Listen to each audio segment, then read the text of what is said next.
Hello everybody, unique একাডেমির পক্ষ থেকে স্বাগতম। আজকে চলে আসছি আমরা বিজ্ঞান থেকে কিছু বহু নির্বাচনী প্রশ্নের উত্তর যাচাই করার জন্য। সাথে আছে আমার প্রিয় ছাত্রী। বলো, কাজ করার সামর্থ্যকে কি বলে? শক্তি। শক্তি, গুড। শক্তির এক রূপ থেকে অন্য রূপে পরিবর্তিত হওয়াকে কি বলে? শক্তি রূপান্তর। আমাদের শক্তির প্রধান উৎস কি? সূর্য। সূর্য থেকে পাওয়া শক্তিকে কি বলে? সৌরশক্তি। Very good. তারপরে বলো, কঠিন পদার্থের মধ্য দিয়ে তাপ কোন পদ্ধতিতে সঞ্চালিত হয়? পরিবহন, পরিচলন, বিকিরণ, শোষণ। পরিবহন। পরিবহন, ভেরি গুড। ধন্যবাদ তোমাকে। হ্যাঁ, তোমার উদ্দেশ্যে কোশ্চেন বলতে হবে, শক্তির অপচয় রোধে আমাদের কেমন হওয়া উচিত? উদাসীন, দায়িত্বশীল, অসচেতন, অমিতব্যয়ী। কি হবে? দায়িত্বশীল। কি বলতে হবে বলো? দায়িত্বশীল। রোদে ধান শুকানো হয় কোন পদ্ধতিতে? তাপ ব্যবহার করে। পরিবহন, পরিচলন, বিকিরণ, প্রতিসরণ। বিকিরণ। Very good. বিকিরণ পদ্ধতিতে। বলো, শক্তির পূর্ণ ব্যবহার মানে কি?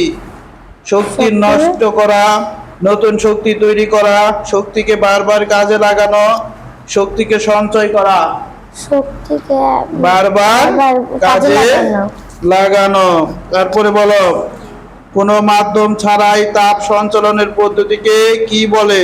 পরিবহন, পরিচলন, বিকিরণ, প্রতিসরণ। কি বলে?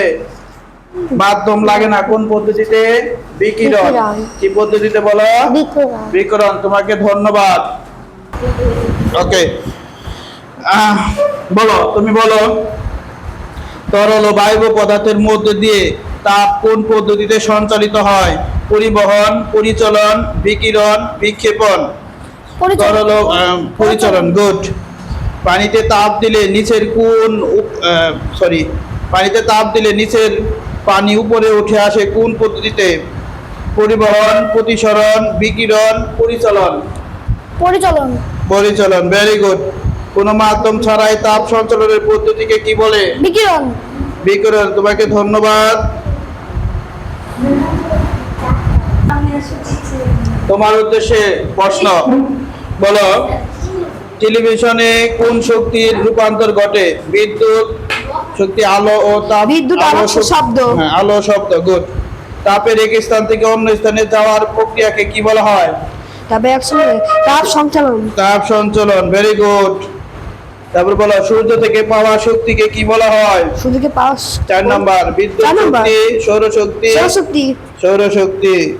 তারপর 8 নাম্বার, ব্যাটারিতে কোন শক্তি জমা থাকে? তাপ শক্তি, বৈদ্যুতিক শক্তি, রাসায়নিক শক্তি, আলোক শক্তি, রাসায়নিক শক্তি। ব্যাটারিতে কোন শক্তি জমা থাকে বলো? বৈদ্যুতিক। রাসায়নিক শক্তি। তোমার কোশ্চেন, বলো, শীতকালে আগুন পোহাবার সময় আমরা তাপ পাই কোন পদ্ধতিতে? পরিবহন, পরিচলন, বিকিরণ, শোষণ।